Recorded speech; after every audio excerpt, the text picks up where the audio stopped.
According to the government statistician, Professor Samuel Kobina Enim, the rates of inflations for transport, household equipment and maintenance, housing, water, gas and electricity, and food and non-alcoholic beverages were higher than the national average of 27.6%. In May 2022, 12 of the 13 divisions recorded inflation rates higher than the rolling average from June 2021 to May 2022. The data showed that food inflation in May was 30.1% compared with 26.6% in April. Non-food inflation was, however, 25.7% in the month under review, as against 21.3% in the previous month. The margins between food and non-inflation was 4.4 percentage points relative to 5.4 percentage points for March 2022 and 5.3 percentage points for April 2022. The government statistician, Professor Samuel Kobina Enim, gives a further breakdown of the figures.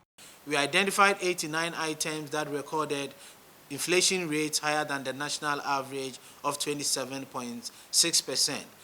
Out of these 89 items, 47 of them were food inflation, specifically with local food 32%, 32 of them, and imported food 15%, culminating into a percentage of 52.3% for the contribution of food to the items that recorded inflation rates higher than the national average of 27.6%.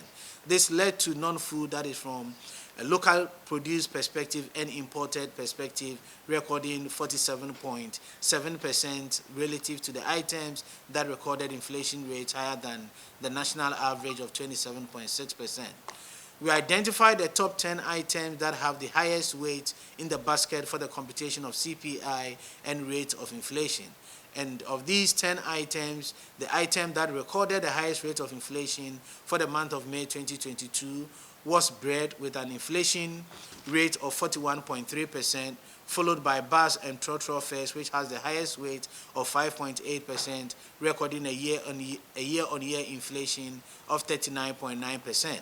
From the perspective of households in terms of decision making, discounting the effect of weight, we still saw diesel and petrol being part of the top 5 items that recorded the highest rate of inflation, specifically 81.1% and 62.0%.